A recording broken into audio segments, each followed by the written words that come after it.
네.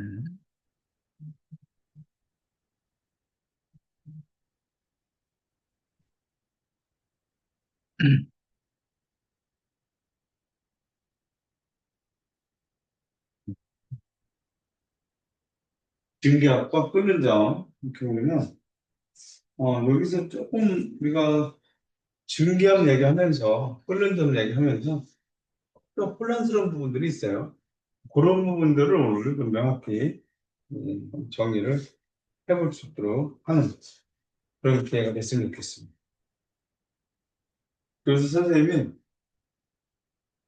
그 학습 자료를 오늘 새로 올렸거든요. 조금 전에 새로 올렸어요. 지금 끓는 점이라든가 이런 것도 보완해서 새로 올렸으니까 참고로 그거를 받을 수 있으면 좋겠어요. 지금 늦게 오는 학생들 출석 체크 잠깐 해볼게요. 네. 자, 이렇게 이제 증기압과 끓는 점인데 읽어보면서 오늘 해보도록 하겠습니다.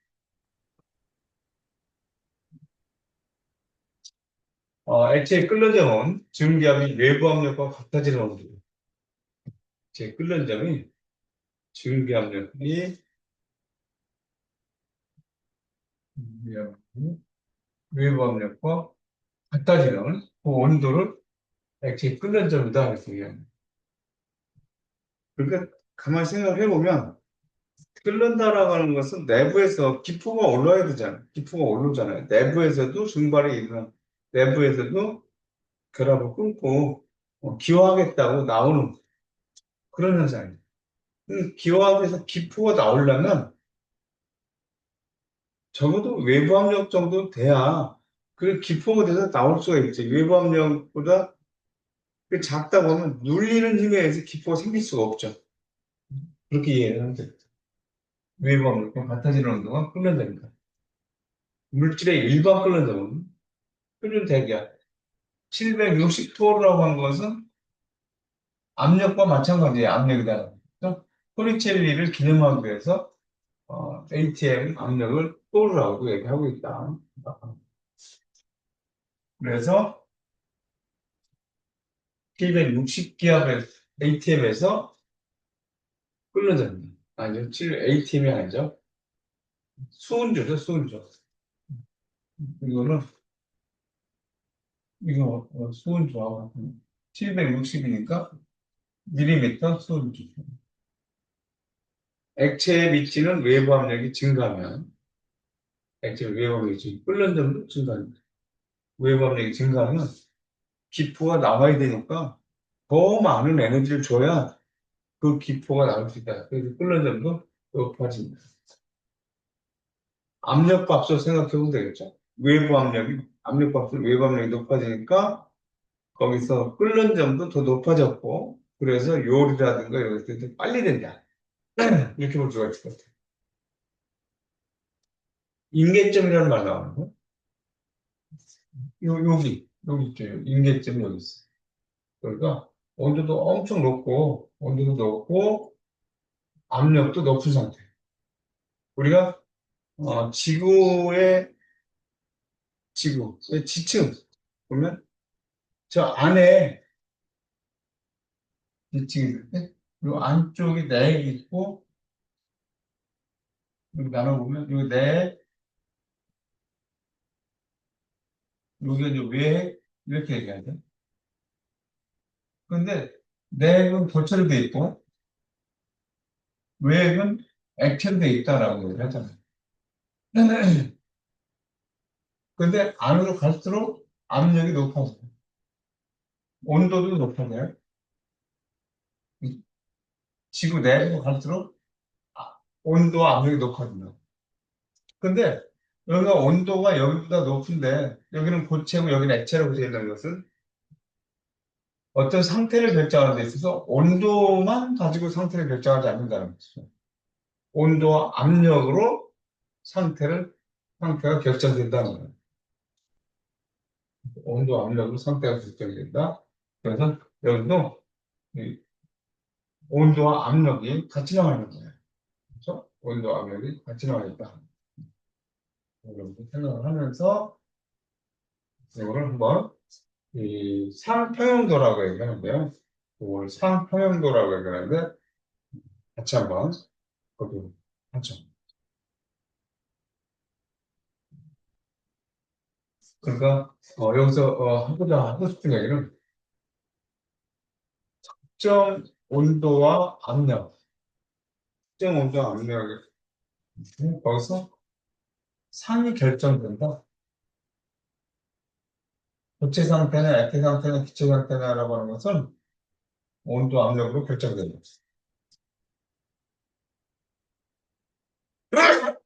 잘 이런 사람들은 우리가 온도만 가지고 생각을 할 때가 있죠. 근데 압력도 생각한다. 생각하고요. 상과 상의 경계, 여기 액체 상태와 기체 상태의 경계, 고체 상태와 액체 상태의 경계, 이렇게 경계. 상과 상의 경계를 상과 상의 경계에서 상계라고 상과 상의 경계. 여기에서 상의 변화가 일어난다는 거예요. 액체와 기체가 된다. 뭐, 증기, 증기압력 복사, 뭐 이런 얘기들로 나타내죠. 그 다음에 요점이 삼중점이라고 하는 거예요. 삼중. 이게 물에 대한 건데, 물의 삼중점은 0.01도씨에서 0.000, 0.006p하다. 우리 일기압 살기 때문에 요거를 경험하기가 어렵죠. 0.006기압을 우리가 경험하기가 어려워. 삼중점. 세 번째죠. 삼중점. 삼중점 고체, 액체, 기체가 공존하는 거예요. 고체, 액체, 기체가 공존하는 구간을 공존. 이제 세 개의 상이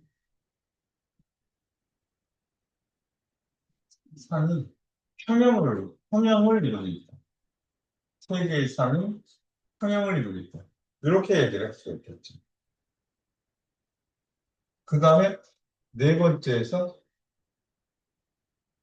인계점이 있다. 여기 인계점이 있다.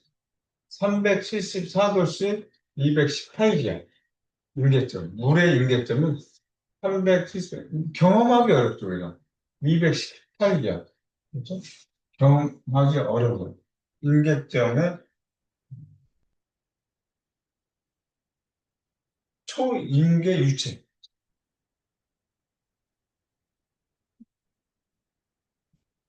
유체. 그러면 온도만 가지고 봤을 때는 액체가 기체가 돼야 되잖아요. 근데 압력이 굉장히 높기 때문에 얘네들이 움직일 수 없다는 거예요, 지금. 유체라고 했죠? 그렇죠? 액체하고 액체, 기체. 이거 공존한다라고 생각하면 되겠죠. 액체도 아니고 기체도 아니고. 액체처럼, 액체처럼 용매 역할도 할 수가 있고, 기체처럼 점도가 낮고 확산성도 있다는 게. 액체도 아니고 기체도 아니고. 어쨌든, 뭐, 그 정도로 여러분들이 생각하면 되겠죠. 요 범위가 또 인계 유체가 있다. 경험하기 어려워. 삼중정도 마찬가지. 네, 맞습니다. 여기서 이제 일기압 상태에서 여기 한번 볼게요. 일기압. 일기압 상태 요구인데, 여기는 지금 요점이죠. 요점이 액체하고 고체하고 공존하는 구간이야. 액체하고 고체하고 공존하는 구간이니까 여기가 몇 도씨가 되냐? 0도씨. 어느 점 또는 높은 점. 이렇게 얘기해야 돼. 어느 점, 높은 점. 여기는 이제 액체가 기체가 되는 구간이니까 여기를 100도씨라고 하잖아요. 여기는 끓는 점 이렇게 얘기해요. 끓는 점. 보일링 포인트. 그런데 거기 뭐 일반 끓는 점, 끓는 대기업에서 끓는 점을 얘기한다. 끓는 점, 미기업에서. 이렇게. 그리고 이제 특징적인 것이 고체고 고체가 기체가 되는 거죠. 고체가 기체가 되는 요거 그렇죠. 승화곡선 이렇게 얘기하죠.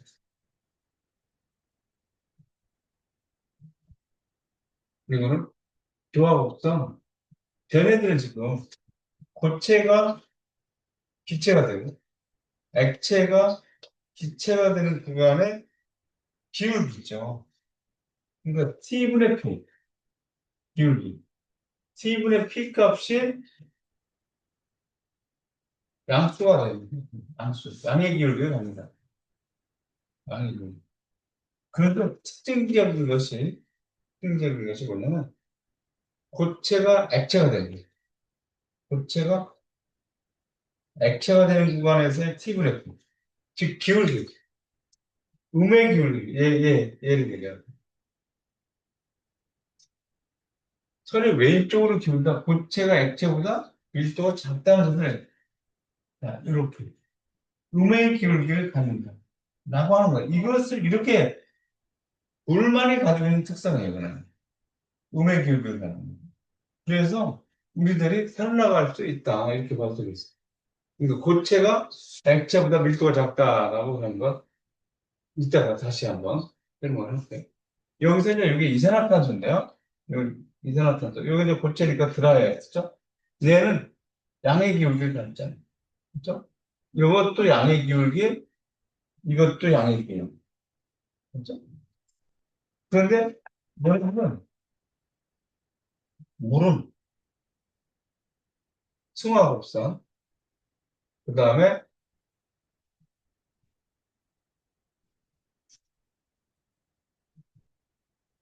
증발, 기화곡선, 뭐 요 곡선, 그 다음에 여기 고체 액체가 되는 요 곡선 모두가 다 얘는 양의 기울기인데 얘는 노란색은 양의 기울기인데 요것만 음의 기울기다. 이것만 음의 기울기다. 그렇다는 얘기는 물의 밀도가 고체인 얼음의 밀도보다 크기 때문에 그렇다. 음, 그거를 명심하자. 근데 여기서 압력을 높이면, 압력을 높이면 뭐가 돼요? 압력을 높이면 얘는 액체로 되죠. 압력을 높였을 때 액체가 된다. 그러니까 고체 밀도가 더 작았다는 거예요. 고체 밀도. 압력을 크게 하면 부피가 줄어드는 거 아니에요? 그렇죠? 압력을 크게 하면 부피가 줄어드는데 그것이 물이 됐다는 얘기는 고체에서 액체로 가면서 부피가 줄어든다. 그러니까 물의 밀도가 더 크다. 얼음의 밀도가 더 크다. 그러니까 유일하게 고체 상태인 얼음이 액체 상태인 물 위에 뜨는 거예요. 다른 것들은, 다른 것들은 고체 상태가 밀도가 커서 다 그때 가라앉아요. 그것의 액체 상태에서. 그것의 액체 상태가 가라앉는데, 물만, H2O만 액체 상태인 물에 고체 상태인 얼음이 뜬다는 거예요. 그렇기 때문에 수중생물이 살 수가 있고, 물이 표면부터 얼고 그렇게 되는 것이다. 라고 하는 것 하나 정도 잡고 합시다. 자, 일단 넘어갈게요. 예? 6점 이 정도 하죠. 아, 이거요. 지금, 대리학생. 늦게 들어왔거나 튕겨서 나갔을 때는 우리 서로 이야기를 했죠. 전화하는 거. 그죠? 음. 네. 지금 들어왔죠? 네. 네. 튕겨서 나가거나 늦게 들어왔을 경우에는 언제든 전화를 해서 하는 거로. 자, 그다음에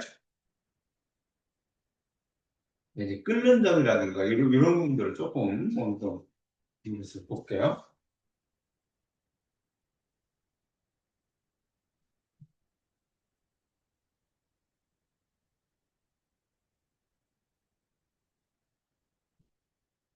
요거 이제 킬로파스칼 이렇게 들어졌을 때, 이게 지금 일기압이죠.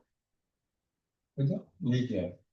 일기압에서의 증기압력 곡선. 이 증기압력 곡선이라고 했을 때, 요 점이 100도씨. 이렇게 되죠? 요게 지금, 여기를 일기압 101.325 킬로파스칼이 일기압의 정의죠. 그죠? 일기압의 정의는 101.325 킬로파스칼이 일기압의 정의죠. 그때 여기가 액체 상태고, 여기가 기체 상태를 얘기합니다. 그래서 여기가 바로 끓는 점이 100도씨다.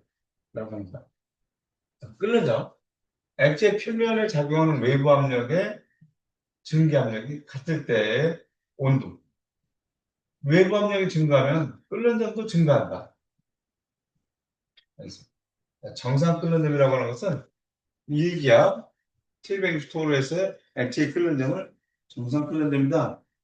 그런데 우리가 증기 압력 얘기할 때요. 뒤로 잠깐 넘어갔다 올게요.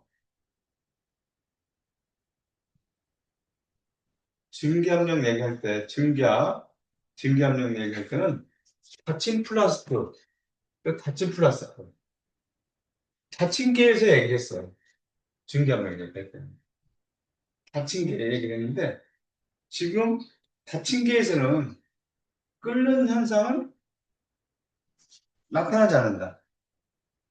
여기에서 지금 진공했었다가 이 액체가 기화돼서 나온다고 하면 여기에 이제 기체가 차겠죠. 기체가 차고 그때 동적 평형 상태에 도달했을 때의 압력을 증기압 이렇게 얘기했거든요. 그러면 여기서 기포가 나오려고 할 때, 여기서 생기는 압력이 누르는 힘 때문에 끓는 현상이 나타나지 않는다. 다시 뒤로 갈게요.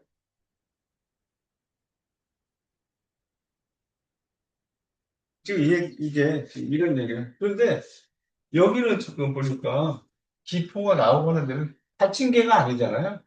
우리가 일상에서 끓는다라고 했을 때는 닫힌 개에서 얘기하는 게 아니죠. 열린 개에서 얘기하죠. 그렇죠? 열린 개에서 얘기해요. 그러니까 열린 개에서는 대기압력이 외부압력이 되는 거예요. 그래서 대기압력. 일기압의 상태, 대기압에서 외부압력이 되는데, 그러면 기포 속의 증기압력도 대기압력 정도는 돼야 되겠죠. 그렇죠? 기포 속의 증기압력이 작으면 중력의 반대 방향으로 움직이게 되죠. 위로 올라가요. 위로 올라가서 이것들이 여기를 탈출하죠. 여기는 퐁 하고 터져요. 우리는 그거를 뽀글뽀글 이렇게 얘기해요. 끓는 현상을 뽀글뽀글 이렇게 얘기를 하잖아요. 뽀글뽀글 끓는다 이렇게 얘기를 탈출하는데 이런 것들을 한번 화학적으로 한번 선생님이 정리를 해봤습니다.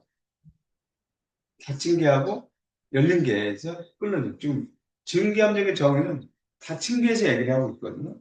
근데 우리가 일상에서 끓는 점, 정상 끓는 점은 대기압의 상태, 일기압에서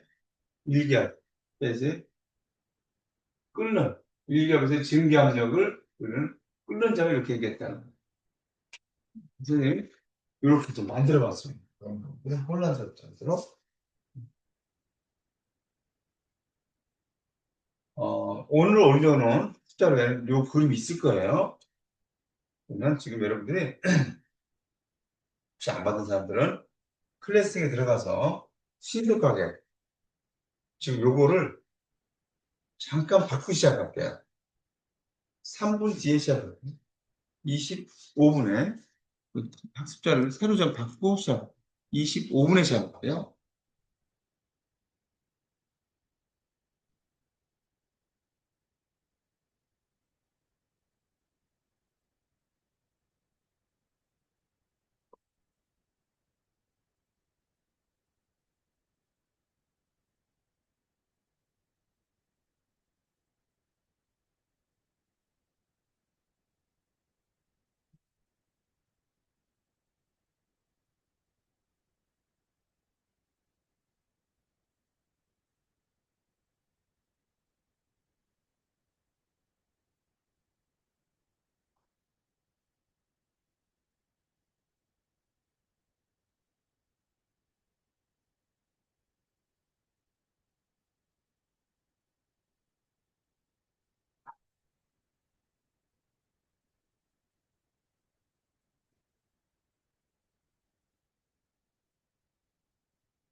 자, 시작할게요, 여러분들.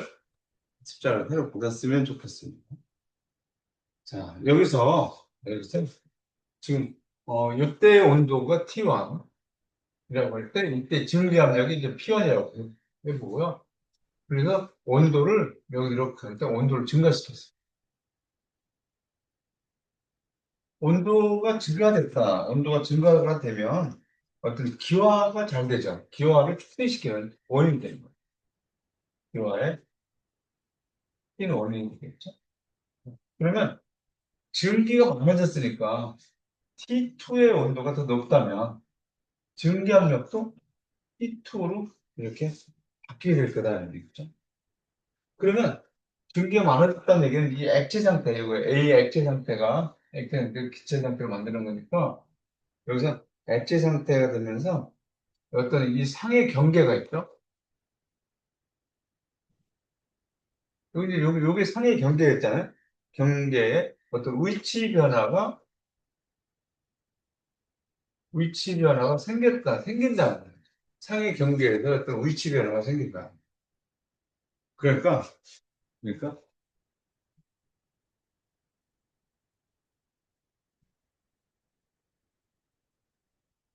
이렇게, 이게 이제 양쪽으로 화살표인데 이렇게 조그맣게 나오죠. T2가 온도가 높으면, 증기압도 온도가 높은 데서 증기압이 높다. 그러니까 순물질의 증기압은 오직, 오직 온도만의 함수다. 온도가 높으면 증기압도 더 높다. 이런 얘기를 하는 거예요. 근데 여기서 또 이제 온도가 높아졌어요. 온도가 증가했어. 온도가 증가를 해서 어떤 온도가 되느냐? 이렇게 표시해 볼게요. 이렇게 하면 이때도 온도가 증가했기 때문에 압력도 그 P 스타의 압력이 될 텐데 이때 여기에 압력이 1기압이 되는 1기압이 됐을 때 웨이브 압력이라고 하죠. 지금 대기압이 1기압이잖아요. 1기압이 됐을 때 이때 온도가 100도씨 보통 이것을 우리 뭐라고 하냐 정상 끓는 데입니다. 정상 끓는 점 일반 끓는 점 이렇게 얘기를 한다는 거예요. 그때 그러니까 이게 닫힌 게야 지금 여기 닫힌 게 지금 막혀 있잖아요. 지금 닫힌 게에서 여기 압력이 1기압일 때의 온도를 우리 정상 끓는 점 이렇게 얘기한다는 거예요. 정상 끓는 점. 그래서 이런 말 증가압이 증가해서 이 스타 요것이 일기압이 되는 순간의 온도를 정상 끓는 점이라고 한다는 거예요. 네. 이거를 정상 끓는 점이라고 한다는 거예요. 근데 우리 사고 속에는 끓는다라고 하면 끓는다라고 하면 어떤 상태를 생각하냐면 뽀글뽀글을 생각하는 거죠. 지금 지금 이 순간이라고 하는 것은 이쪽 거를 얘기하는 거예요. 지금 이 순간에 상식적인 볼리능은 상관없다. 상식적인 볼링. 이거 뭐예요? 상식적인 볼링이라는 게. 뽀글뽀글. 뽀글뽀글 현상은 없다는 거야. 대기압, 그런 100도씨, 지금 1기압인 상태. 여기 안에 압력이 1기압이 됐을 때 온도 100도씨다. 순수한 물이. 순수한 물은. 그렇지만, 우리가 봤을 때, 끓는 현상은 여기서 뽀글뽀글하는 끓는 현상은 안 나타나요. 그냥 상태라고 하는 것은 상평형 상태라고 하는 것은 변화가 없다는 거죠. 이거 지금 변화가 없어요. 여기서 전기가 나가면 응축돼서 떨어지는 전기는 똑같다는 거죠. 상변은 변화가 없다. 여기서는 지금 변화가 없어요. 어떤 변화가 일어나지 않고. 닫힌 그릇에서는, 닫힌 그릇에서. 액체의 기화가 진행되는 순간, 액체의 기화가 진행되는 순간에 기체상의 기체상의 압축이 일어나면 액체 상에서도 추가적인 압력이 가해져요. 액체 상에서. 그러니까 수증기포, 캐비티라고 하죠. 지금 수증기포라고 하는 것은 동그랗게 나오는 걸 얘기하는 거지. 지금 다시 여기가 액체 상태고, 액체 상태고, 내가 기체 상태라고 하면, 기체 상태라고 하면, 일단 여기서 증기압이 있어. P라고 증기압이 있다. 이게 이제 증기압이에요. 증기압인데, 여기서 얘네들이 그냥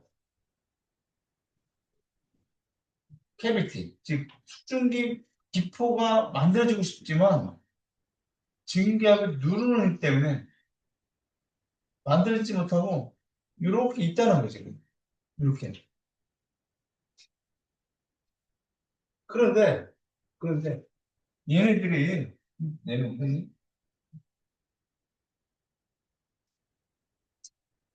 그거를 극복하고 액체 상태에서 액체 상태에서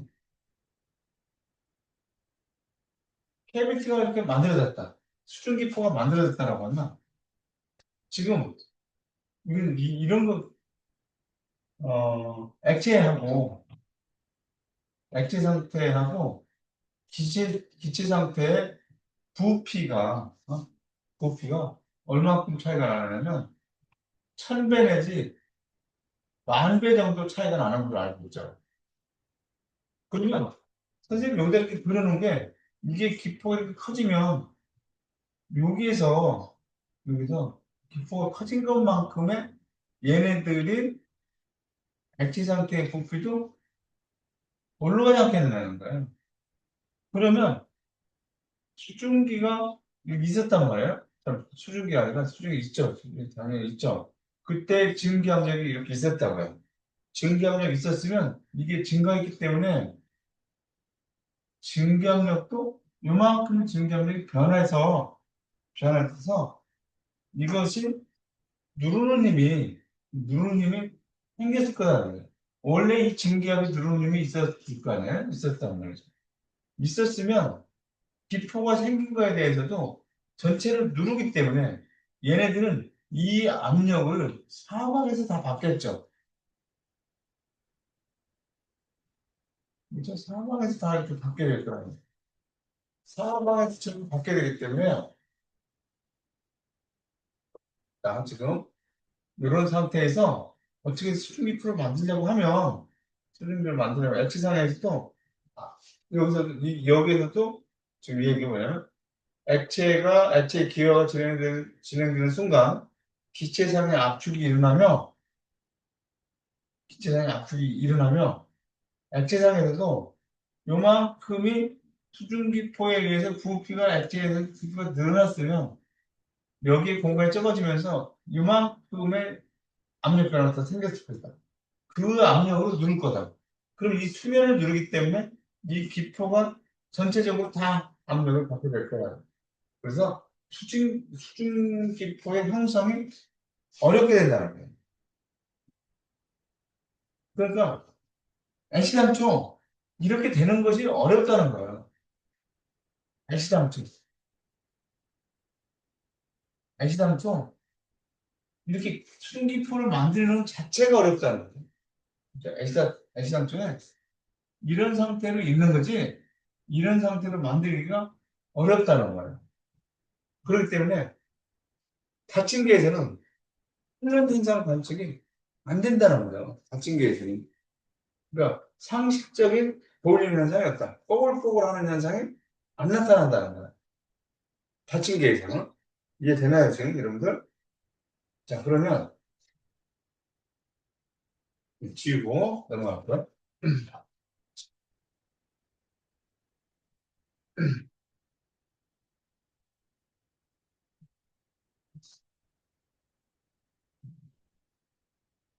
그러면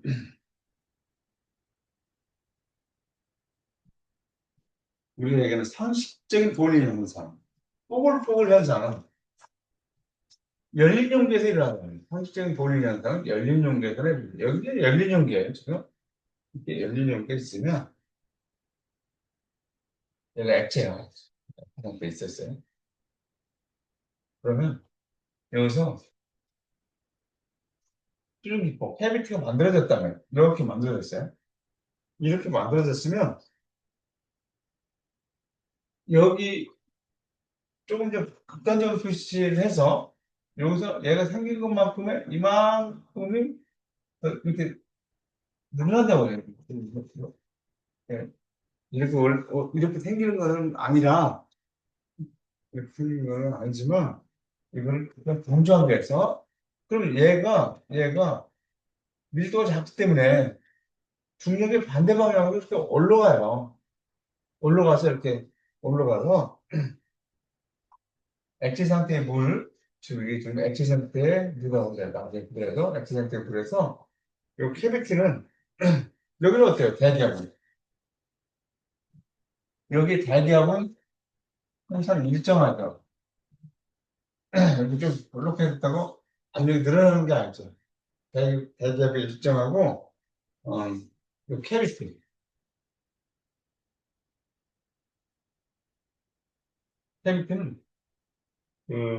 대기중으로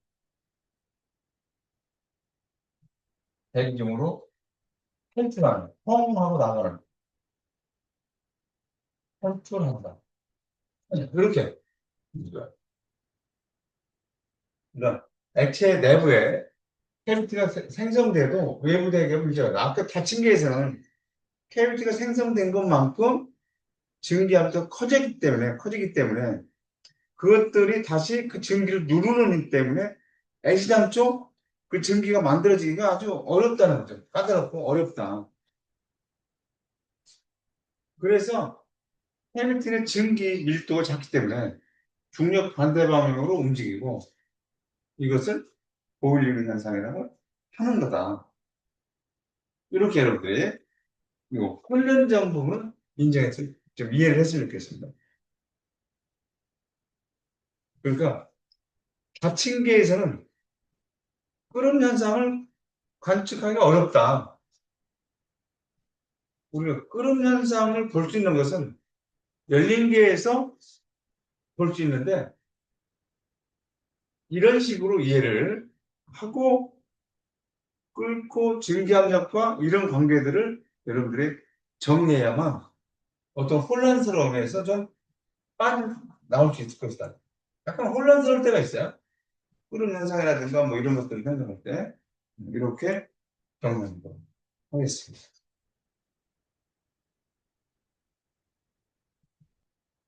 자, 표현량.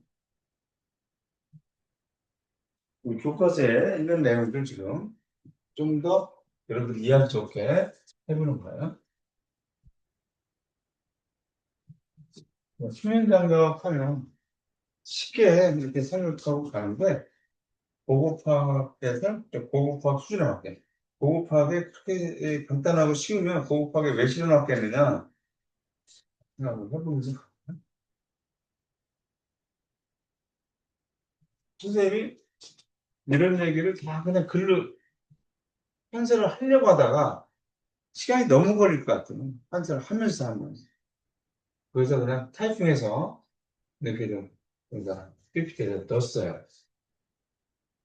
그럼 표면장력이라고 하는 것이 뭐냐라고 하는 주제가 죠 그렇죠? 액체는 그 표면적을 최소화하려는 성질이 있다. 외력 없이 구를 형성하려 한다. 액체 표면에 왜 최소화라고 하느냐? 그러니까 구를 형성하려고 한다라고 했는데 구가 있죠. 구. 이렇게 하면 됩니다. 같은 부피에서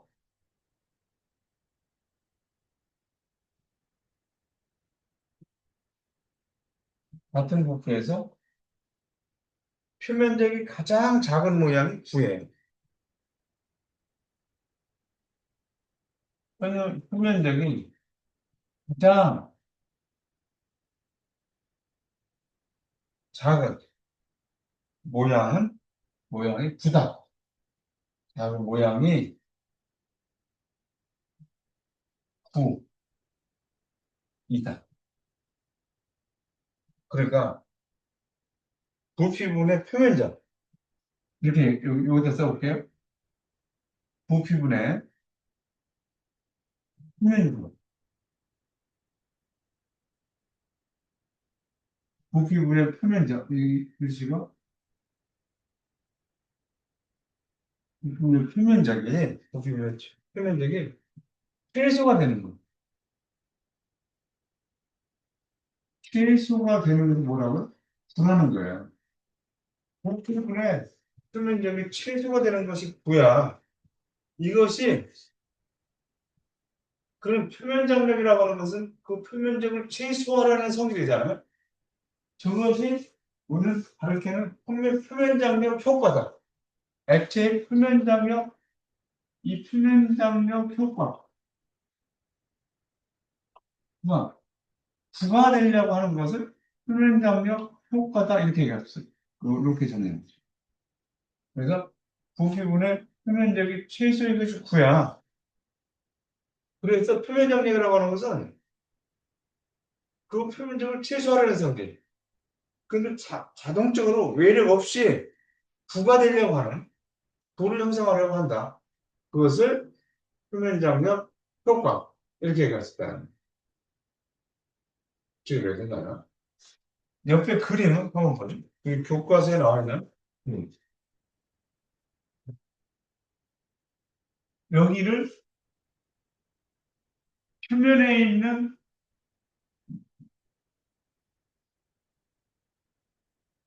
어떤 분자야. 표면에 있는 분자. 그리고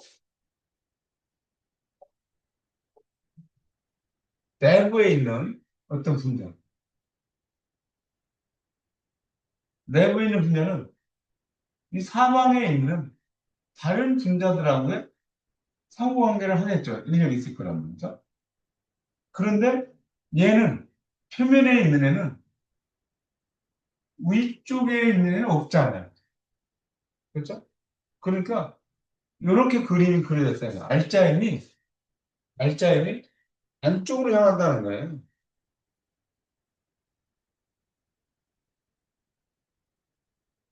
이렇게. 너무나 당연한 얘기인데? 액체를 구성하는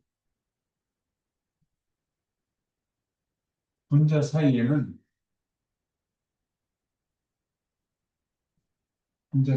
하나가 줄이고, 분자 사이에 인력이, 인력이, 인력. 반드시 존재하는 거예요.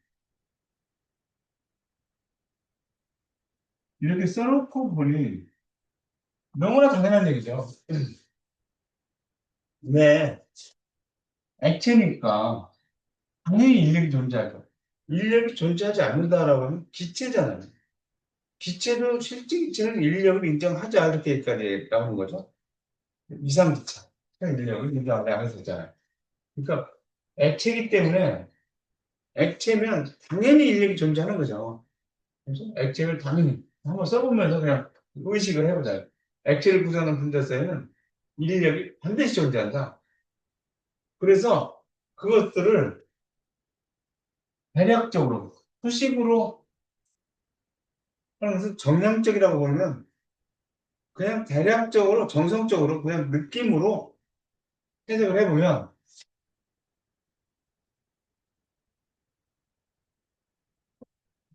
지금 여기는 이제 색깔로 표시해 놓은 거지. 이 표면에 있는 분자 이렇게 해보려고. 표면에 있는 분자 얘는 내부에 있는 분자와 비교를 해보면 그러니까 표면에 있는 분자보다 내부에 있는 주변 인력이 표면보다 얘가 주변 인력이 더 크다. 남쪽에서 잡아다니는 이것보다 위치 에너지가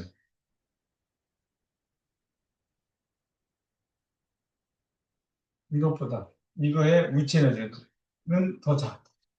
얘 표면에 있는 애의 위치 에너지가 이거보다 위치 에너지가 더 크고 얘는 위치 에너지가 작다. 그러면 얘는 위에 있는 표면에 있는 애는 자발적으로 에너지를 작게 하기 위해서 위치 에너지를 작게 하기 위해서 내부로 이동하려고 한다는 거예요. 여기 위에 있는 애들은 위치 에너지를 작게 하기 위해서 내부로 이동하려고 한다. 그렇기 때문에 표면에 있는 애들은 자꾸 내부로 가려고 하는 거예요. 위치 에너지를 작게 하기 위해서. 그래서 표면에는 최소 개수의 분자만이 남게 됩니다. 그래서 표면적이 최소화된다는 거예요. 그러니까 뭐가 돼요? 부가 된다는 거예요. 표면에 있는 분자가 물이라고 생각했을 때 표면에 있는 물 분자는 내부에 있는 물 분자보다 위치 에너지가 크고 내부에 있는 위치 에너지가 작으니까 표면에 있는 물 분자들은 자꾸 내부로 들어가서 위치 에너지를 작게 해서 안정해지려고 한다는 거예요. 그러다 보니까 표면의 물 분자들은 최소화되고 그러니까 부피분의 평면적인 최소가 되는 도를 형성하려고 한다는 거예요. 이렇게 표면적의 정의를 한번 우리 교과서에 나와 있는 그림을 보고 해봤고요. 근데 이제 표면장력의 에너지적 정의 그러는데 표면장력의 에너지적 정의라고 하는 것은 표면장력을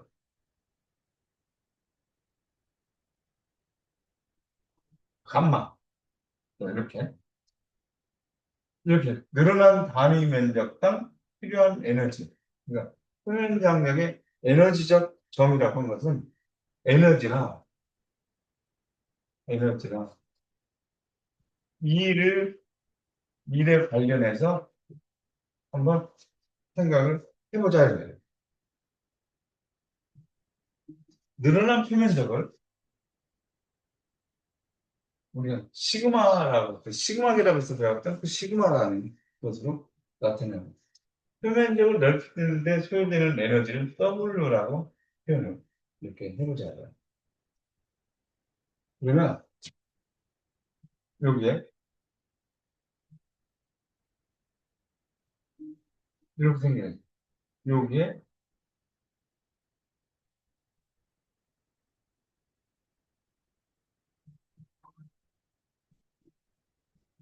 이렇게 되어 있어. 그럼 여기서 얘를 이렇게 불어서 이만큼을 늙혔다는 거예요. F만큼의 힘으로 불었어요. 여기 서 액체가 있는 거예요, 지금. 액체가 있는데, 요 길이를 L이라고 표현해보고, 요 길이를 L이라고 표현하고, 여기에 면적을 시그마라고 표현해요. 그런데 이게 땡겼어요. 미세하게 늘어났어요. 여기를 미세하게 늘어난 요 길이를 dx라고 얘기하죠. 미세하게. 여기를 시그마라고 이렇게 얘기해요. 아직 이제 F만큼의 힘으로 이걸 당겨서 했더니 이게 늘어난 거예요. 이만큼 늘어난 거예요, 지금. 늘어났으면 이 정의에 의해서 보면 정의에 의해서 감마를 정의해 보면 늘어난 표면적이 늘어난 표면적은 여기서 이 늘어난 표면적 가로 곱하기 세로 그래서 L의 dx 이렇게 나타낼 수 있죠.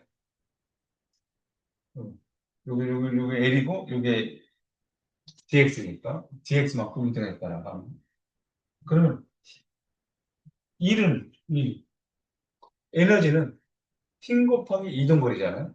힘이 F였고 이동거리가 dx만큼 이동했잖아요. 이렇게 되면 요 정의에 맞는 거죠. 그렇죠? 정의에 맞는 거예요. 근데 이걸 다시 한번 이렇게 보면 L분의 F가 되네. L분의. 그러니까 단위를 우리가 정리해 본다고 하면 단위를 힘의 단위 뉴턴, 길의 단위 메타 이렇게 됩니다. 그럼 뉴턴 메타가 줄이죠. 그럼 요 식은 줄, 퍼, 메타가 됐습니까? 줄했다, 메타. 그럼 분모 분자에 메타를 곱했다라고 하면 메타의 제곱. 이렇게 나타내죠 표현장. 그러니까 과학의 언어는 수학이라고 하잖아요. 수학적으로 표현하고 말할 수 없는 것은 과학이 아니라고 얘기하는 거예요. 표면 장면마저도 이렇게 표현을 하고 있다는 거예요. 그래서 이렇게 표면 장력의 단위 이렇게 기억하려고 노력해보고요. 그러면 여기서 이렇게 나타내죠. 요거, 요게 뭐예요? 드러난 표면적입니다. 그러니까 뒤에 시그마 이렇게 나타납니다. 요건 1이죠. 이렇게 나타냈을 거다. 그러니까 표면적 량을 저렇게 나타냈다고 하면 그 1은 DW는 이거의 뒤에 시그마라고 된다는 거예요. 이게 우리 교과서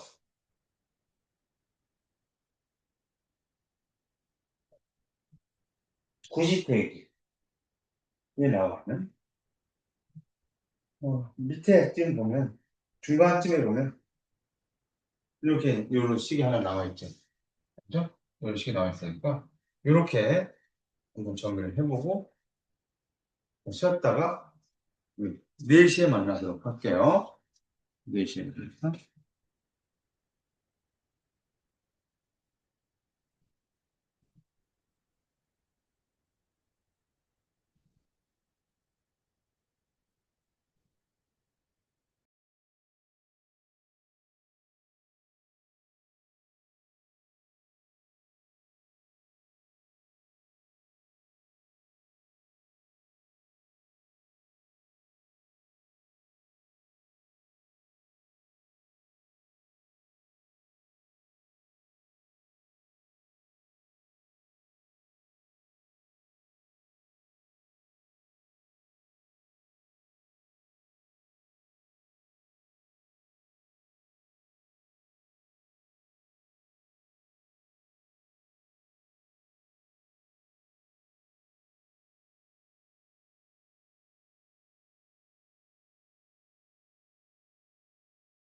선생님, 마이크 소리가 안 들려요.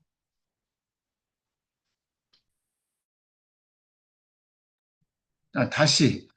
저 여태까지 한 얘기 다시 할게요. 요거 끝나고 시험에 대한 얘기를 할 텐데, 너무 걱정하지 말고 시험 준비를 해라. 왜냐면 8점을 넘어야 A가 되잖아요. 근데 우리가 수행평가에서 70점 가까이 맞는다고요. 70점 가까이 맞아요. 얼토당토 않게 뭐 50점 이렇게 맞지 않는다. 제출만 잘하면 여러분들이 10점 가까이 맞고, 그러면 10점만 더 맞으면 되는데 10점 가지고는 부족하잖아요. 혹시 수행평가에서 어떻게 될지 모르니까 15점 정도 맞으면 안정권이다라고 생각하면 돼요. A를 맞는 데 있어서. 그러니까 15점에서 30점 만점에서 반은 맞아야 된다는 거예요. 반 정도는 맞아야 되니까 오늘 선생님이 제시해 주는 거를 중심으로 학습을 하고 진짜 공부는 이제 또 대학 가서 해라. 그냥 선생님 준비해 주는 거 중심으로 하는데 100지로 내면 선생님 어떻게 부분 점수를 주고 싶어도 줄 수가 없다. 그러니까 여러분들이 뭔가라도 좀 써서 놓도록 해라. 이렇게 말을 했어요. 말했는데 표현자명 얘기를 계속해서 연결하도록 할게요. 지금 어떤 두 개의 액체가 있을 때 누가 더 분자간의 인력이 큰가 하는 것을 알아본다라고 하면 이렇게 한 방울을 떨어뜨려 본다는 거예요. 한 방울 떨어뜨려서 더 볼록해진 것들이 분자간의 인력이 더 크다. 분자간의 인력이 A하고 B 중에서 이게 더 크다. 이게 지금 표면적을 최소화하려고 한 거잖아요. 이거보다. 표면적을 최소. 그러니까 분자간의 인력이 큰 것이 표면장력도 크다. 이렇게 얘기할 수 있다는 거예요. 어떻게 보면 뭐, 우리가 간단히 얘기했죠. 그러니까 표면장력 효과에 영향을 주는 것들은 분자간의 인력이 크면 당연히 표면장력이 커. 이렇게 얘기하는 데에서 거리낌 없다. 거리낌 없이 얘기할 수가 있습니다. 네. 기름하고 물의 표면장이 더 크다. 이런 것은 기름은 있죠.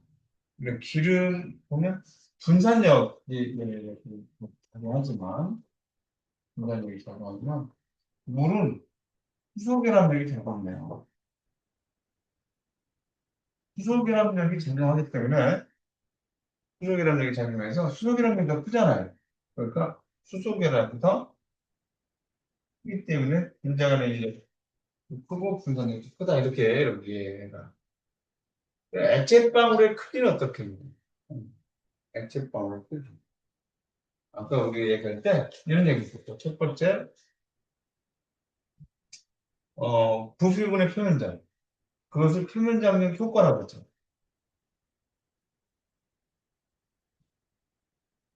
표면장력 효과는 부피분의 표면장.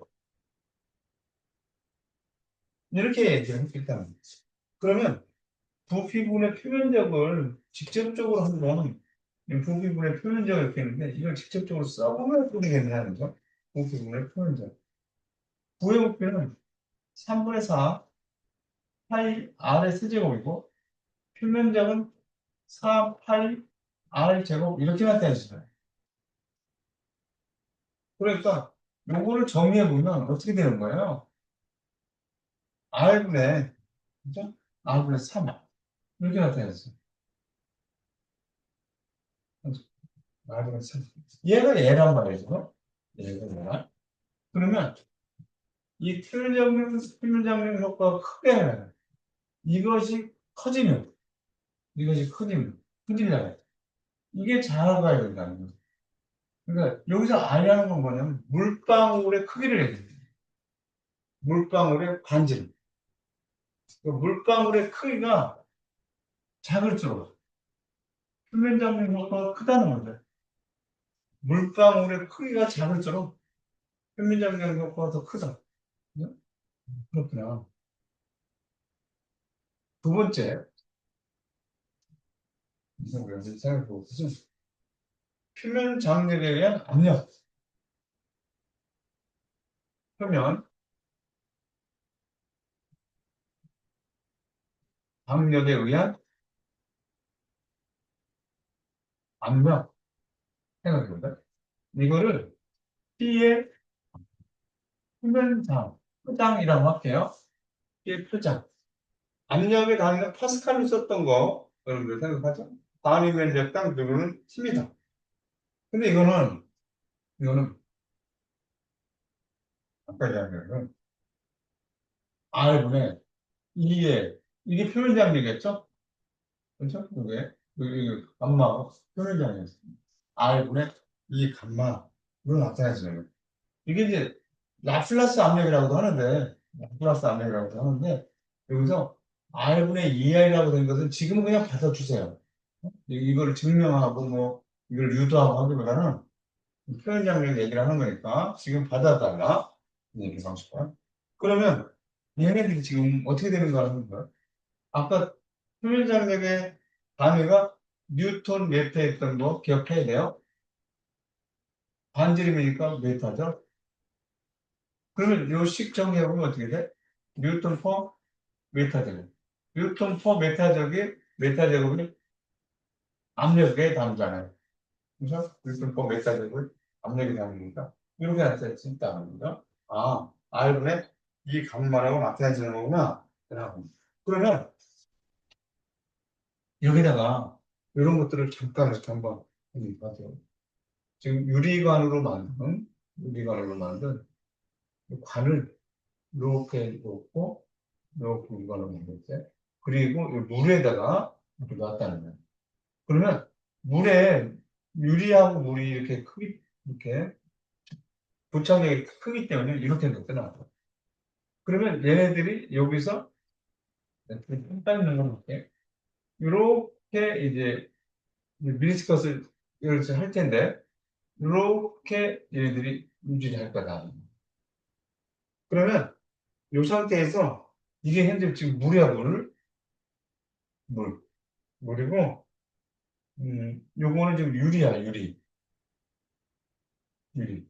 그다음에 밀도가 물의 밀도를 로라고 얘기해서 그러면 여기에서 지금 얘네들이 이렇게 됐는데 여기를 H라고 이렇게 여기까지 올라가는 정도로 H라고 하자. 근데 이게 이제 우리가 대기압인 상태에서 물을 누르는 것이 10.3m 정도 올라간다 이렇게 얘기했었잖아요.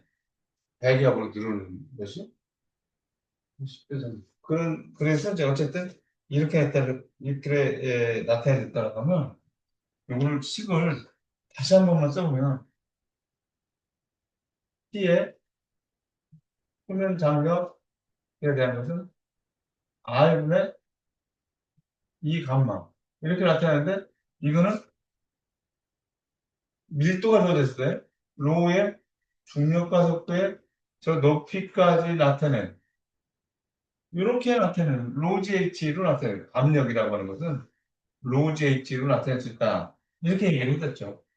그러면 여기서 이제 반지름이 작을수록 이 높이가 반지름이 작을수록 높이 올라간다는 얘기잖아요. 그렇죠? 표면 장력에 의한 압력으로 봤을 때는 물의 반지름이 작을수록 그러니까 이 유리관이 좁을수록 물 분자 하나가 여기 가서 요 반지름을 I라고 생각했을 때 이 반지름이 작을수록 이게 더 올라간다는 거죠. 많이 올라간다는 거죠. 그리고 우리가 식물에서 풀이라든가 물관 같은 것들은 수백 미터까지도 올라가야 된다. 나무 높이가. 그럼 물관 같은 거 보여요? 안 보이죠, 잘. 안 보인다는 얘기는 이 관이 굉장히 작다는 얘기는 이 반지름이 굉장히 물방울의 반지름을 작게 해서 높이 올라가 보내겠다는 얘기예요. 요런 관계. 요런. 그러니까, 그러니까. 반지름이 작을수록 표면장력 효과가 커서 물관처럼 더 높이 올라갈 수도 있다는 거예요. 이렇게 됩니다. 요거 표면장력에 대한 압력이 된다. 그래서 기억을 합니다. 그다음 온도가 어쩔수록 표현장면이 어떻게 했느냐? 그럼 온도가 높다면, 온도가 높아, 온도가 높으면 표현장면은 어떨 것 같아요? 표현장면이 작겠지. 왜? 왜 그렇다고? 온도가 높다. 그럼 온도가 높을수록 우리는 무슨 일이 발생하냐면 여름철에 보면 철로 같은 것들이 뜨거운 열에 의해서 늘어난다는 얘기 들어봤어요? 늘어난. 그걸 뭐라고 그랬어요? 열팽창이라고 했어요. 온도가 높으면 열팽창이 일어나죠. 열팽창. 표면 장력은 수축한다는 것은 열팽창은 늘어난다는 얘기거든요. 그러니까 열팽창이 일어난다. 그렇기 때문에 표면장. 왜냐하면 열팽창은 뭐예요? 열팽창은 표면 장력과 반대죠.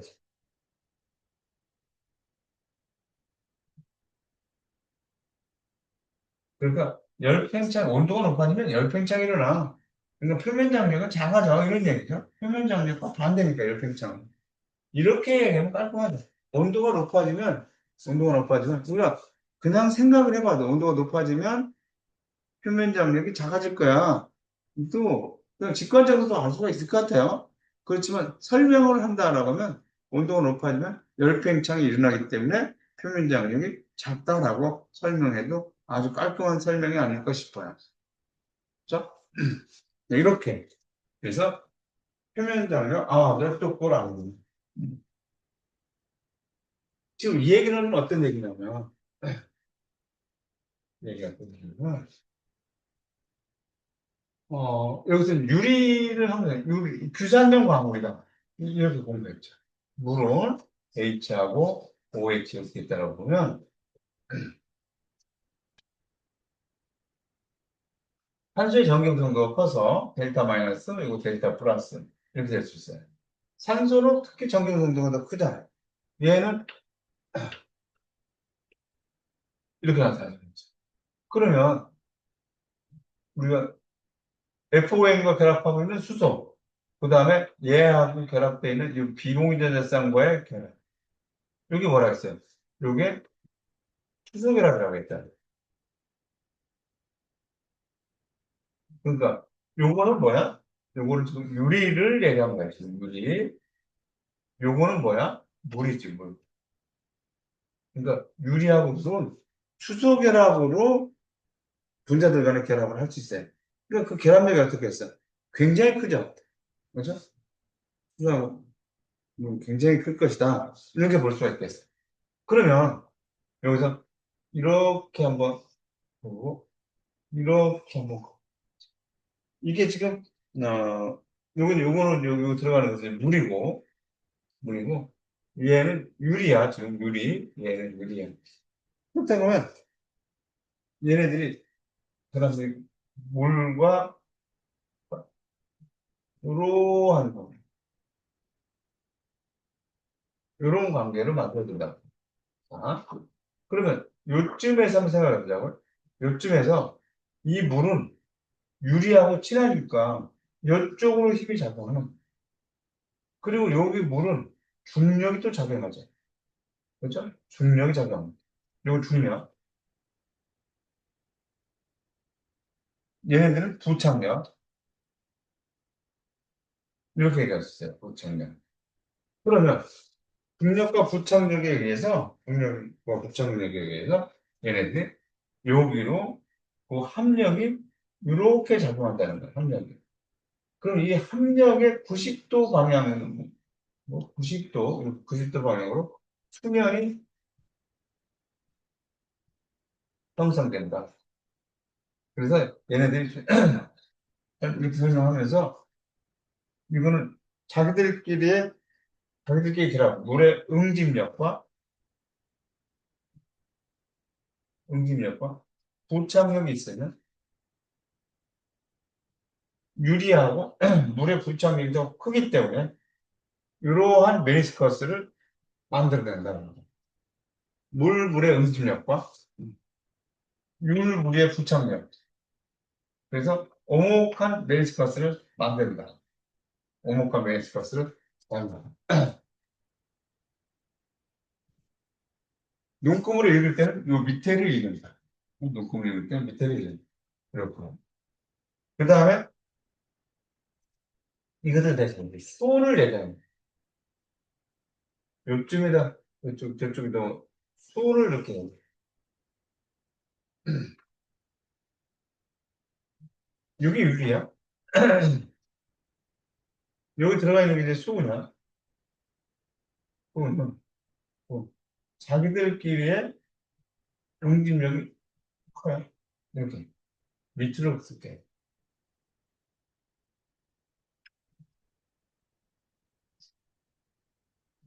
이렇게.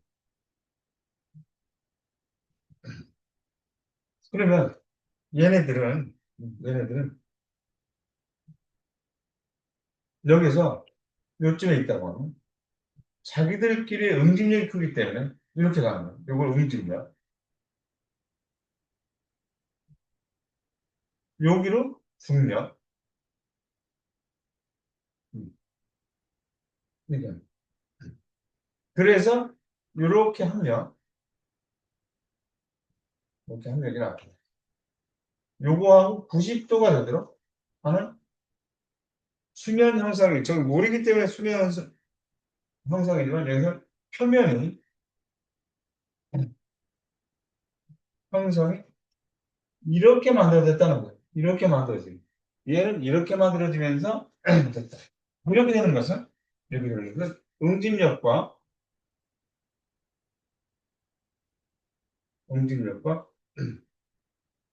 그 다음에 부착력 중에 응집력이 더 크기 때문에 그랬던 거야. 응집력이 더 크기 때문에, 응집력이 더 컸기 때문에 표면이 그런 식으로 만들어졌다. 이렇게 얘기하면 될 것 같습니다. 그래서 수은수은의 응집력, 수은수은의 응집력, 수은수은의 부착력 중에서 응집력이 더 크기 때문에 그렇다라고 하는 것들을 여러분들 이렇게 이해를 해놓으면 될까 싶습니다. 그 다음에 물분자 구조와 특성 보시죠.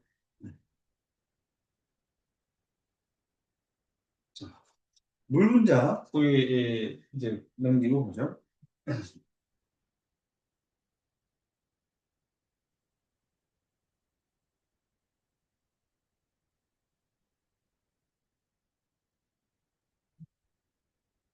물분자 이렇게 있으면 저기 수소결합하고 있다는 것은 뭐 우리가 너무나 잘 아는 거고요.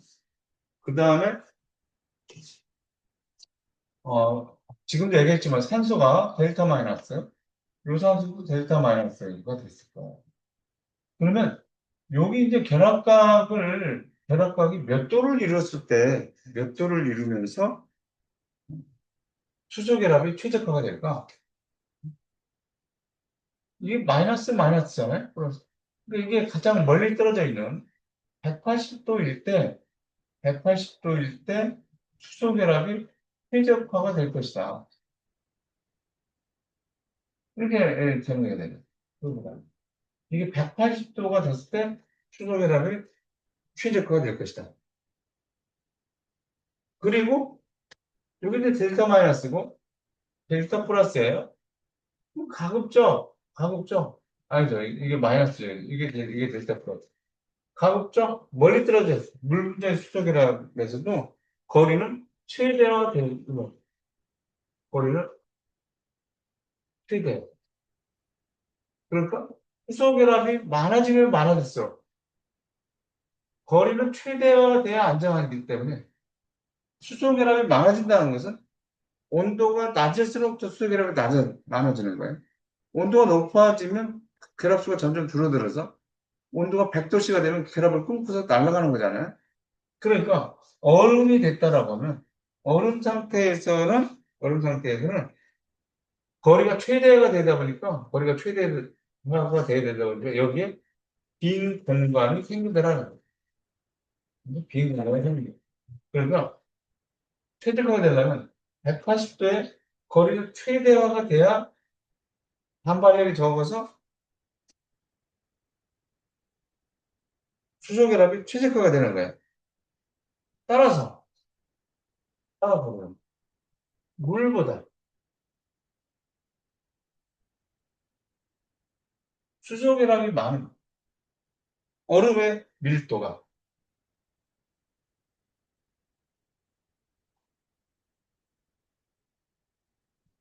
작다. 중요해. 물보다 얼음의 밀도가 왜 작니? 응? 물보다 얼음의 밀도가 왜 작아? 라고 한다고 하면 수소결합을 아주 강한 수소결합을 형성하기 위해서는 얘네들이 180도에 산소하고 산소 결합가 180도가 돼야 되겠고 최저가 될 것이고 거리는 최대화 될 하는 그런 두 가지를 만족시키려고 하다 보니까 자연스럽게 얼음이 됐을 때는 수소결합이 많고 수소결합이 많으면서 저것을 만족하려면 빈 공간이 생기더라. 그럼 빈 공간이 생기다 보니까 물보다 얼음의 밀도가 더 작아지더라. 이렇게 여러분들이 이해를 해야 되겠습니다. 그래서 얼음이라든가 이런 것들이 있는데 빈 공간이 있다. 수소 결합은 요거 산소와 산소들의 결합은 180도의 결합각을 이루면서 하고 있다라고 하는 사실을 여러분들 생각해봐야 될 텐데 이제 물의 성질은 아무렇게나 막 기억하지 말고요. 이렇게 기억을 해놔야 됩니다. 물이 극성분자죠. 극성분자이기 때문에 나타나는 성질과 그 다음에 극성분자이면서 얘네들은 상한, 상한 분자간의 인력이 있다. 분자간 결합을 하고 있다는 거죠. 그리고 이렇게 얘기하고 상한 분자간 결합을 하고 있어. T, 이 결합이 수소 결합이라고 하는 사실을 인식해야 돼. 그리고 얘네들은 부분 구조로 돼 있다. 부분 구조로 돼 있다. 우리가 물 분자를 그릴 때 이렇게 그리죠, 보통. 그러면 물 분자를 그릴 때 이렇게 그리면 틀렸냐? 라고 하는 것이 아니죠. 이거는 바라본 각도라고 봐야 되겠죠? 이 산소 쪽에서 바라봤으면 이렇게도 틀린 것이 아니죠. 그렇죠? 그 측면에서 봤을 때는 구분구조야. 이렇게 되지만, 일단 구분구조라고 하면 그렸을 때, 평면에다 그렸을 때 이렇게 그렸다고 틀린 것은 아니다. 이거는 대칭 이렇게 되는 거는 위쪽에서 봤을 때는 이렇게 이런 거, 산소 쪽에서 봤을 때는 이런 모양으로 나오고 있다라고 하는 거죠. 어쨌든 물을 물을 물의 성질이 다양하게 여러 가지가 있잖아요. 물의 성질이 다양하게 여러 가지가 있는데 이렇게 극성 분자이기 때문에 나타나는 특성, 또 강한 수소 분자간 결합을 하고 있기 때문에 나타나는 특성, 굽었기 때문에 나타나는 성질 특성 이렇게 구분해서 정리하고 묻는 누군가하고 대화할 때 어떤 조건을 얘기할 거냐를 생각해야 돼요. 아무거나 지죽박죽 얘기하지 말고요. 그러면 극성 분자다라고 하는 것은 극성 플러스극 마이너스극을 얘기하는 거잖아요. 플러스극 마이너스극을 얘기하는 거기 때문에 얘네들은 이렇게 정리해요. 그래서 대전체에 끌린다.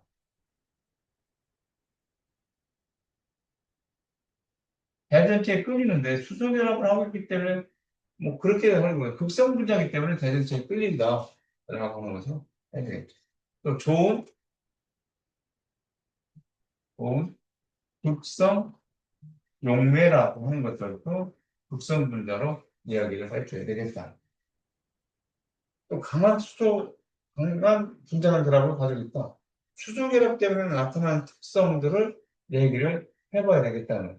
수소 결합 때문에 나타나는 특성이 맨 처음 우리가 생각해 볼 것이 당연히 녹는 점과 끓는 점이죠. 끓는 점이 높고 녹는 점이 높다. 이렇게 얘기하는 것. 그 다음에 비열이 크다. 비열이 크다는 건 뭐예요? 어떤 1g을 1도씨 높이는데 필요한 열량이라는. 그럼 1도씨 높이는데 필요한 열량이라고 하는 것은 1도씨 높인다. 뭐예요?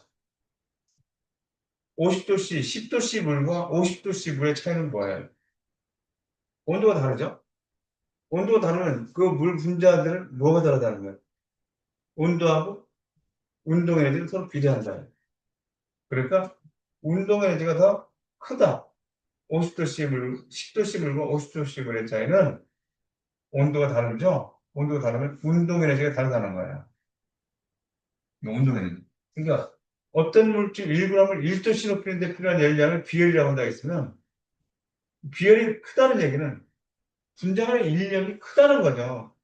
그걸 움직이게 하는데 운동 에너지를 크게 하는데 더 많은 에너지가 필요하다 이런 얘기잖아요. 그렇죠? 그러니까 비열이 큰 것도 수소결합으로 이야기를 해야 되겠다는 거예요. 그 다음에 표면 장력. 또 얘기했죠? 분자 간의 인력이 클수록 표면 장력도 큰 것이다. 표면 장력도 그냥 단순히 표면 장력 이렇게 하지 말고 선생님이 정리해준 정도로 여러분들이 표면 장력을 이해하고 있다고 하면 매우 유익한 일이 발생할 수도 있습니다. 그 다음에 모세바. 지금 했죠? 물의 입자가 분자가 그죠? 그 반지름이 작을수록 조그말수록 더 모세관 현상이 더 크게 나타납니다. 모세관 현상이 크게 나타납니다. 그 다음에 그렇기 때문에 예를 들어 기화일이 크다든가 이런 것들도 분자 간의 인력으로 얘기를 해줘야 됩니다. 그 다음에 부분 구조.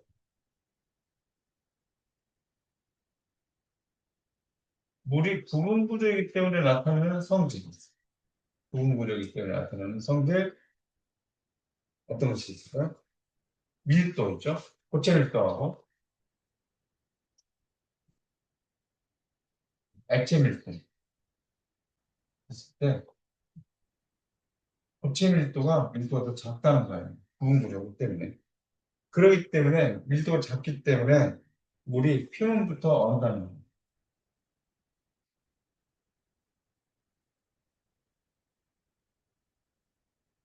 표면부터 언다는 거.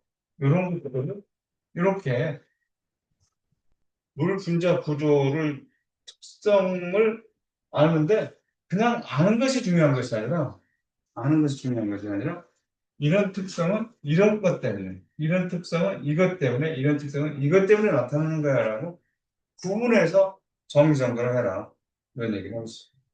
구분해서 정의정돈. 아까 우리가 이야기했던 것들 중에서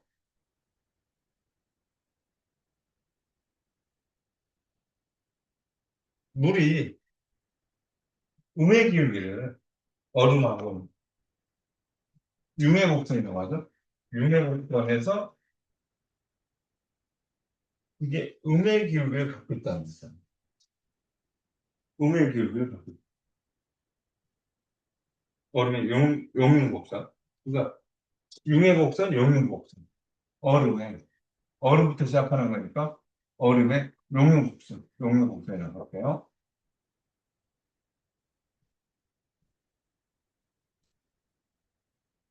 얼음의 용융곡선은 음의 기울기를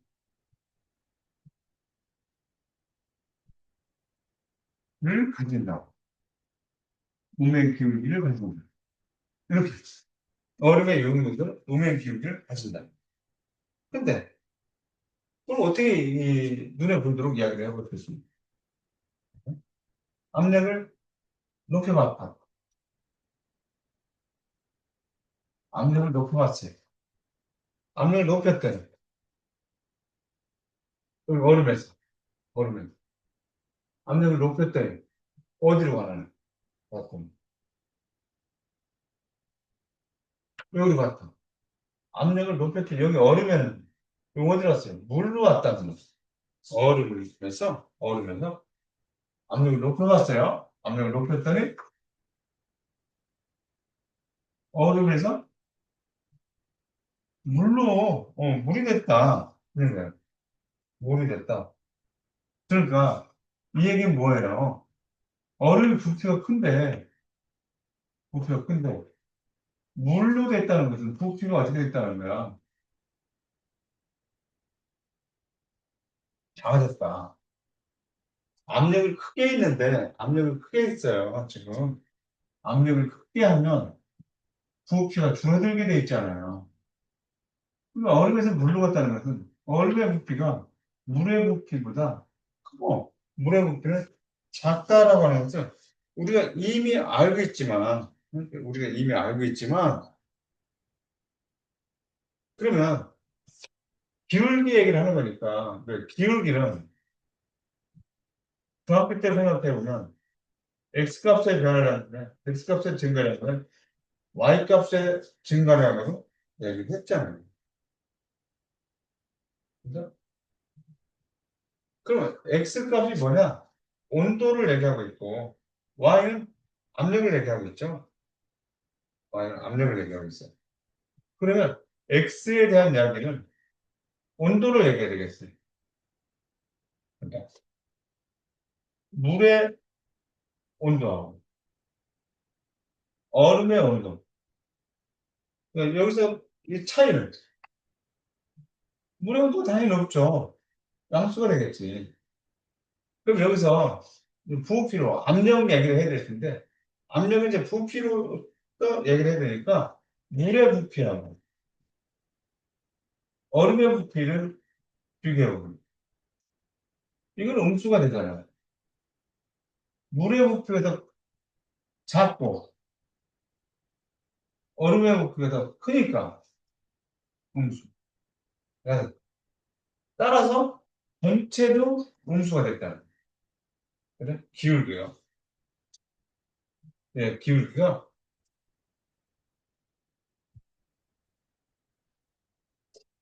따라서 우리는 얼음의 용해곡선은 음의 기울기를 갖는다.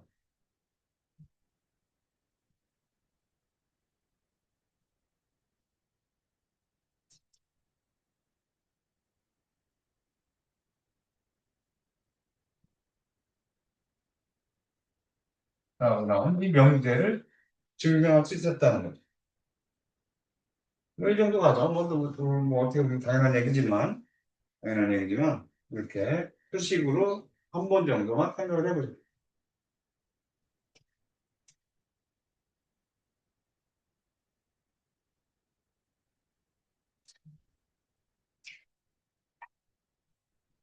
이제,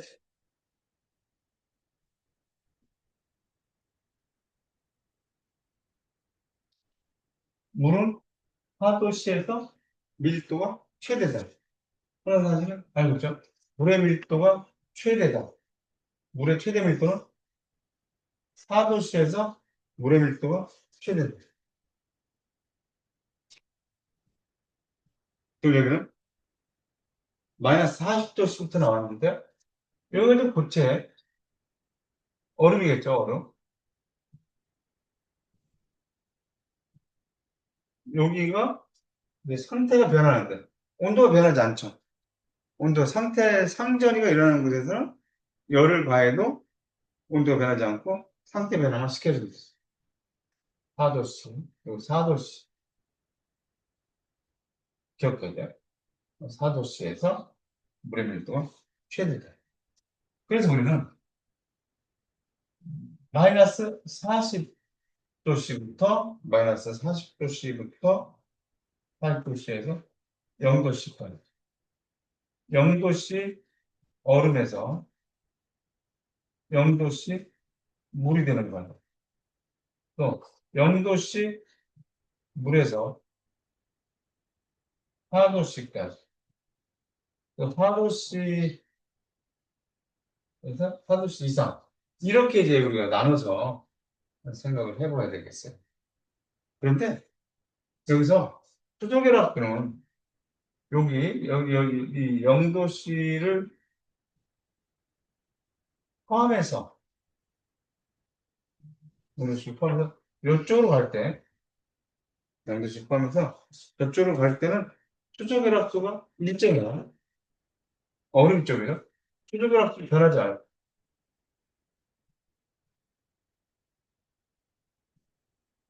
수소결합수는 일정이에요. 영도씨, 영도씨를 포함하지 않은 그러니까 0도씨 얼음부터예요, 여기는. 0도씨 얼음부터. 0도씨 물부터. 여기서 이제 온도가 증가하죠. 온도가 증가하면 여기는 수소결합부가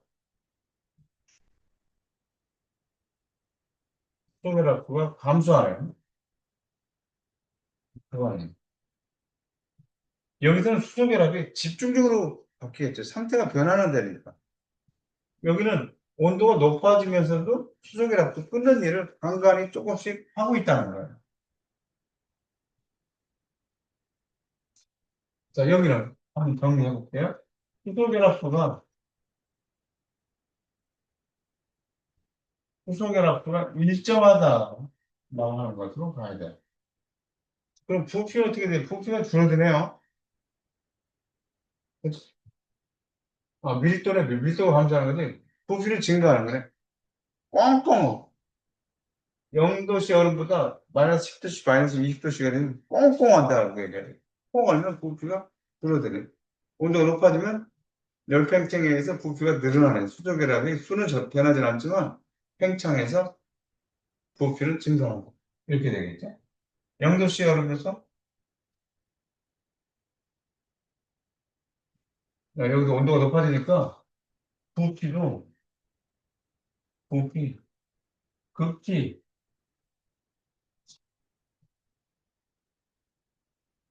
부피 뭐라고 해야지? 극히 조금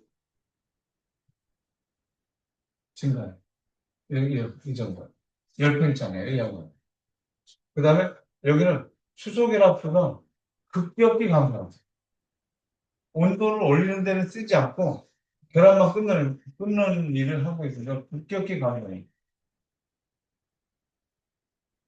부피 감소도 매우 커요. 두 번 했습니다. 여기는 수소결합수가 감소해요. 한 0에서 4도씨까지 감소하고 그 다음에 열팽창도 일어나죠. 열팽창에 의한 부피 변화도 이 부피가 증가하는 것도 일어나. 열팽창에 의한 부피 증가, 수소결합이 감소하면서 빈 공간을 메꾸는 역할. 그래서 전체적으로는 부피가 감소합니다.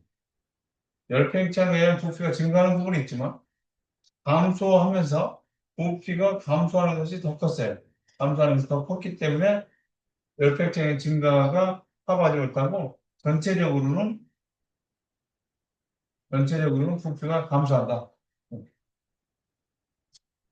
여기는 수소결합수 감소해요.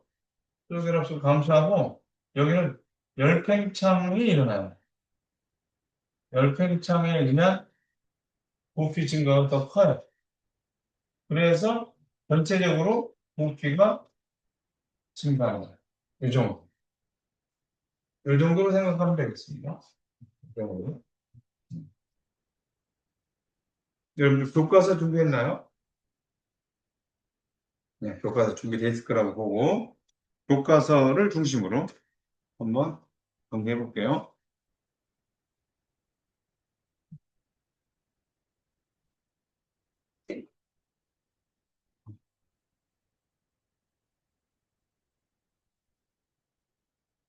여러분들 다음 주 시험 보러 올 때, 선생님이, 여기서 많은 것을, 예산이 학생들한테 간식 5천억 원이 주어집니다. 그리고 선생님 토스트, 우리 학교 앞에 토스트를 맛있게 잘하는 집이 있어요. 이삭 토스트. 그 다음에 우유나 또는 배지밀, 이렇게 하나 준비해 놓도록 하겠습니다. 토스트 하나, 배지밀, 우유 하나. 그리고 물론 선생님 문자로 또 안내를 하겠지만 좀 늦었다고 해서 급히 오고 건널목 횡단보도를 막 무단으로 걷는다든가 이런 거 하지 않도록 하세요. 좀 늦게 오면 늦은 것만큼의 시간을 더 주는 거로 이렇게 하겠습니다. 그리고 시간은 한, 한 시간, 이게 6시부터 오면 7시부터는 작성을 다 한 학생은 시험지를 제출하고 나갈 수 있도록 이렇게 하겠습니다. 그렇지만 30분 뭐 안 돼요. 1시간 60분은 이상을 해야 됩니다. 그리고 이 정도네. 네. 늦게 왔을 때 늦게 오게 된다. 부족이 그러니까 난 8시에 가야지 이런 건 안 돼요. 6시까지 오는데 내 한 적어도 30분 이내에서는 다 도착해야 됩니다. 한 10분 정도 늦게 올 것 같아요. 너무 걱정하지 말고 교통신호 잘 지켜서 안전에 유의해서 오라 이거예요. 오는데 학교에 한성고등학교에 오면 지난번에 한번 올라와 봤지만 중앙현관으로 들어와서 엘리베이터를 장애우만 타도록 돼 있는데 엘리베이터를 개방해 놓도록 얘기를 하겠습니다. 엘리베이터 타고 4층에 올라오면 지난번에 개강식 때 왔던 교실 말고 그 옆에 좀 큰 교실이 있어요. 큰 교실에서 책상을 1인당 1명씩 앉아서 교과서, 그 다음에 계산기 꺼내놓고 시험을 볼 수 있도록 하겠습니다. 그리고 1시간 이후부터 7시부터 나갈 수 있다. 이렇게 토스트하고 음료수, 우유 준비해 놓겠다. 물은 학교에 그 정수기 이용하면 된다. 이렇게 됐죠? 교과서 준비해서 오픈북으로 한다. 네? 자, 그러면 여러분들 첫 페이지부터 쭉 보는데 원자의 보호무형부터 나오죠. 원자의 보호무형부터 나오는데 또 좀 넘어가고 아주 중요한 얘기지만 시험 출제하기가 좀 그런 부분이죠. 그런 부분에서 일단 여러분들 17쪽 17쪽 원자부탈의 모양과 에너지 나와요. 3장의 원자부탈의 모양과 에너지 중에서 넘어가 보면 주양자수, 가군동량 양자수, 자기양자수 이렇게 나오죠. 그것들이 될 수 있도록. 그래서 19쪽에 표 나온 거 있죠. 오비탈 수를 했는데 오비탈을 우리는 파동함수나 궤도함수라고도 얘기하죠. 그죠? 그렇게 되면 또 못 알아들으면 안 돼요. 궤도함수라고 했는데 무슨 얘기야 이렇게 하면 안 되겠고 오비탈을 궤도함수나 파동함수라고도 부르더라 이런 얘기 전부 있고 여기가 18쪽에 축태라는 말이 있죠. 맨 밑에 축태되어 있고 축태라는 그 용어 단어 기억하려고 하세요. 그 다음에 21쪽에 보면 침투 효과라고 나오죠. 침투 효과. 그래프 위에 침투 효과. 이거 어떤 얘기인지를 이렇게 보고 또 스핀 양자수 나오죠. 저쪽에 양자수 3개만 나와 있었고 스핀 양자수 없었는데 4개의 양자수를 표현할 수 있도록 여러분들 하면 되겠습니다. 그 다음에 전자매치 됐고요. 또 넘어가서 화학계라면서 25쪽 루이스 구조 그리는 방법 있죠. 루이스 구조 그리는 방법. 요거 루이스 구조를 그리는지 여부를 해서 한번 그려보라고 이렇게 조치했습니다. 다 쓰는 거예요. 객관식은 없어요. 루이스까지 했죠. 그 다음에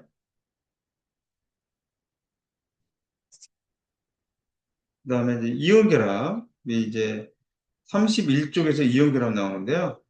31쪽에서 이온결합에서 그 격자 에너지 나오는 거죠. 격자 에너지. 그래서 33쪽에 그래프 보이나요? 보이죠? 그 격자 에너지 구하는 거. 그렇게 해서 이온 에너지 뭐 이렇게 해서 격자 에너지 구하는 거. 어차피 책을 보고 하는 거니까 여러분들 너무 스트레스 받지 마세요. 뭔지는 알아야 되겠죠. 어느 정도 읽어보고요. 그 다음에 37쪽에 시그마 결합하고 파이 결합 보이나요? 37쪽에 시그마 결합, 파이 결합 그렇게 그 다음에 분자 오비탈과 에너지 분자 오비탈 이런 거 있어요. 그릴 수 있어야 됩니다. 분자 오비탈로 나타낼 수 있도록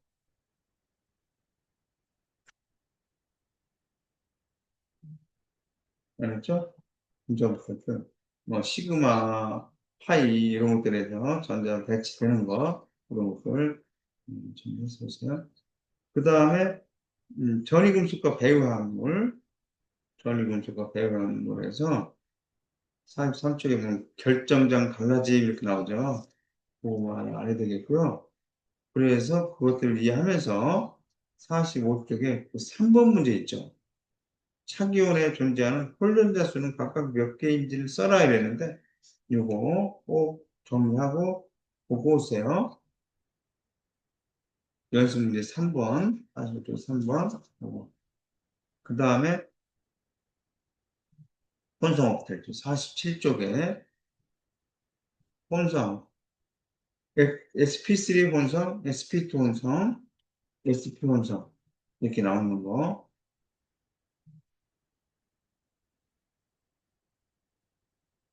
여기서 이제 혼성 오비탈에 대한 얘기들 기억하시고 파이 결합, 시그마 결합이 여기 보면 알잖아요. 삼중 결합일 때 파이 결합, 시그마 결합 하나에 파이 결합 두 개 이렇게 되는 것들입니다. 했던 거 바로 보고 알 수 있도록 이렇게 준비해 주시고 그 다음에 어, 반응 있어요. 예, 산화수의 반응들 나오죠. 어, 제거 반응, 치환 반응, 그 다음에 첨가 반응 이런 거 있었죠. 그 특징. 그러니까 반응식을 보고 이게 제거 반응이 일어났구나. 뭐 반응식을 막 지금 당장 쓰는 게 아니라 이건 제거 반응, 이건 친액성 치환 반응이 일어났다. 이렇게 반응식을 보고 어떤 반응이다, 어떤 반응이 일어났구나라고 하는 것들을 교과서에 보고 여러분 한번 쓸 수 있도록 해볼 수 있어요. 음, 넘어갈게요. 그 다음에 2단원 가서 유효 숫자 있죠. 간단하니까 유효 숫자가 유효 숫자가 몇 개다. 어떤 수를 보면 숫자가 몇 개다. 뭐가 유효 숫자다. 그런 것들을 얘기할 수 있도록 하면 되겠습니다. 알았죠? 그 다음에 단위. 라는 거 있죠? 단위 변환하는 거. 여러 가지 단위들이 있잖아요. 단위 변환에 대한 얘기들 한 번 정도 한번 보고 오세요. 이건 뭐 어차피 책을 보고 하는 거니까요. 유효숫자하고 또 단위 변환, 이야기, 그런 것들 하시고, 그 다음에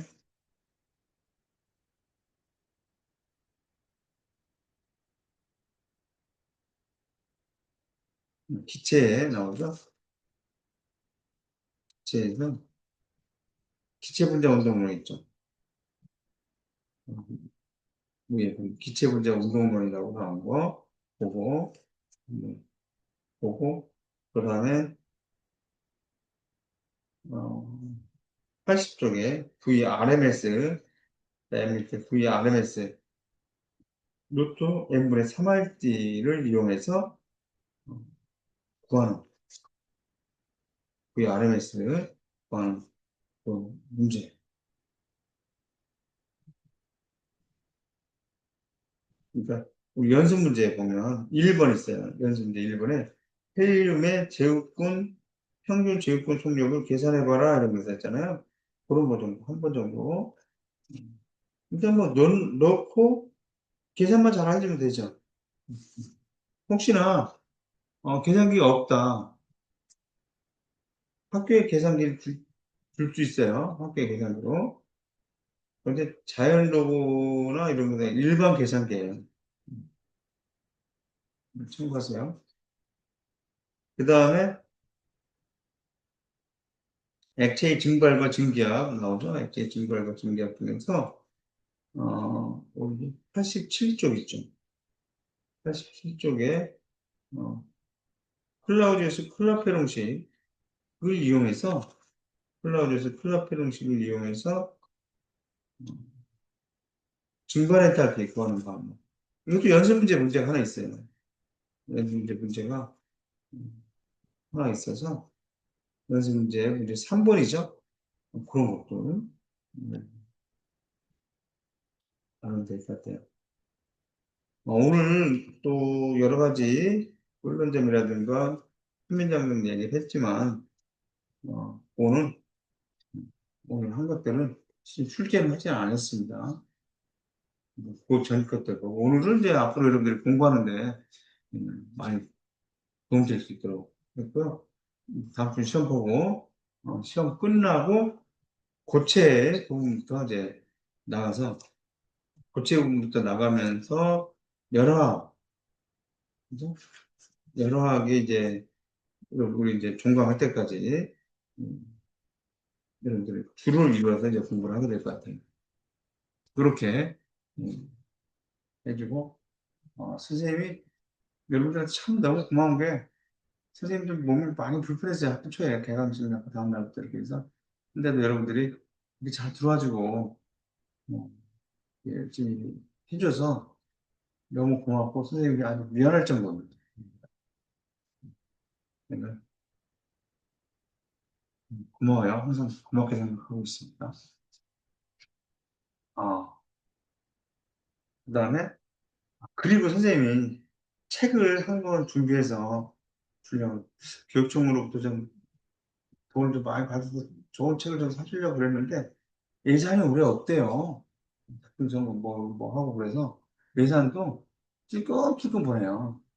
그리고 달달이 조금씩 보내가지고 예산을 쓸 수가 없네요. 그리고 책을 그냥 한 2만 원 정도 되는 책을 하나씩 준비해서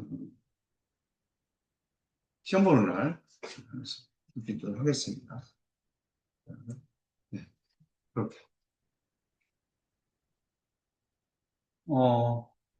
그러니까 여러분들이 책 보고 하는 거니까 실제적인 공부는 여기서 이제 이것들이 이런 게 나오는구나 화학에서 이런 게 있구나 라고 하는 것이 이제 바탕이 돼서 이제 대학에 가서 제대로 공부하는데 좀 약간의 어떤 밑바탕이 되는 그런 계기가 됐으면 좋겠고 끝나면 또 바로 시험 끝나면 여러분들이 바로 어, 보고서 제출 그다음에 발표잖아요. 그러니까 내일 모의고사도 보고 하지만 피곤하지만 이거 빨리 해놓고 기말고사 또 준비를 해야 되니까 여러분들 힘내고 화이팅 해주기 바라요. 선생님은 오늘 여기까지만 하는 걸로 하고 다음 주에 학교에서 직접 여러분들 만나겠습니다. 고맙습니다, 여러분들. 안녕.